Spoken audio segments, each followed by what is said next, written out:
میں آپ کو ایک ایسا وظیفہ بتا دیتا ہوں کہ آج رات کو آپ کو نبی کریم صلی اللہ علیہ وسلم کی زیارت نصیب ہو جائے گی. خدا کی قسم میں نے جب خود اس وظیفے کو کیا تھا، رب کعبہ کی قسم کھا کر میں یہ بات کہہ رہا ہوں، حالانکہ یہ باتیں کہنی نہیں چاہیے، رب کعبہ کی قسم کھا کر میں یہ بات کہتا ہوں کہ جب میں نے خود اس وظیفے کو کیا تھا، مجھے خواب میں صحابہ رضی اللہ تعالی عنہ کی زیارت نصیب ہوئی تھی. عشرہ مبشرہ حضرت ابو بکر، حضرت عمر، حضرت عثمان، حضرت علی، خدا کی قسم ان کی زیارت مجھے نصیب ہوئی تھی. آپ صلی اللہ علیہ وسلم کی زیارت نصیب تو نہ ہو سکی، لیکن ان کی زیارت اللہ تعالیٰ نے مجھے نصیب کر دی. ہوا یہ تھا کہ میں نے جب اس وظیفے کو شروع کیا نا، رات کو میں سو گیا. ایک شخص آتا ہے میرے پاس کہ اسامہ آ جاؤ، تمہیں حضرت ابو بکر بلا رہے ہیں.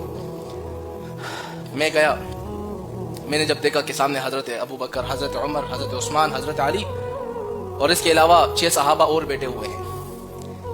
وہ شخص نے مجھے کہا کہ ان سب کو خوش کر دو. پھر چونکہ صبح نماز کا وقت تھا تو ہمارے ایک امیر صاحب تھے، انہوں نے مجھے نیند سے جگا دیا.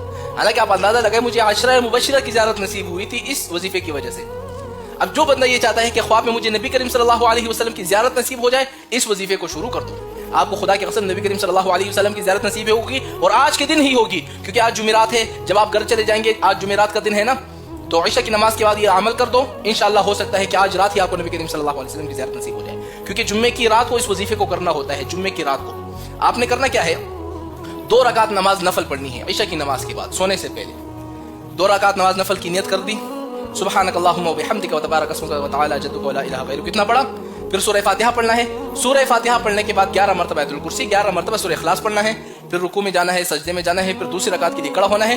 پھر اس کے بعد سورہ فاتحہ پڑھنا ہے، پھر 11 مرتبہ آیت الکرسی، 11 مرتبہ سورہ اخلاص، پھر رکوع سجدہ، پھر سلام پھیر دینا ہے. پھر اس کے بعد 100 مرتبہ یہ درود پاک پڑھنا ہے، اللہم صلی علی محمد النبی الامی وعلی آلہ واصحابہ وبارک وسلم. 100 مرتبہ پڑھ کے سو جاؤ. انشاءاللہ آپ کو آج کی رات ہی نبی کریم صلی اللہ علیہ وسلم کی زیارت نصیب ہوگی انشاءاللہ. میں بتا رہا ہوں، لیکن اب اس وظیفے کی کچھ شرائط ہے. شرائط کیا ہے کہ آپ نے ہر گناہ سے اپنے آپ کو بچانا ہوگا.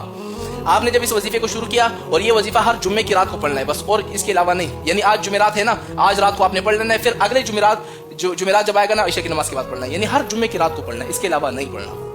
شرط یہ ہے کہ سارے گناہوں سے اپنے آپ کو بچانا ہوگا. کوئی گناہ نہیں ہونا چاہیے، غلطی سے ہو جائے کوئی بات نہیں ہے، جان بوجھ کر کوئی گناہ نہیں کرنا ہے آپ نے. تو انشاءاللہ میں یقین سے کہتا ہوں کہ آپ کو نبی کریم صلی اللہ علیہ وسلم کی زیارت نصیب ہو جائے گی.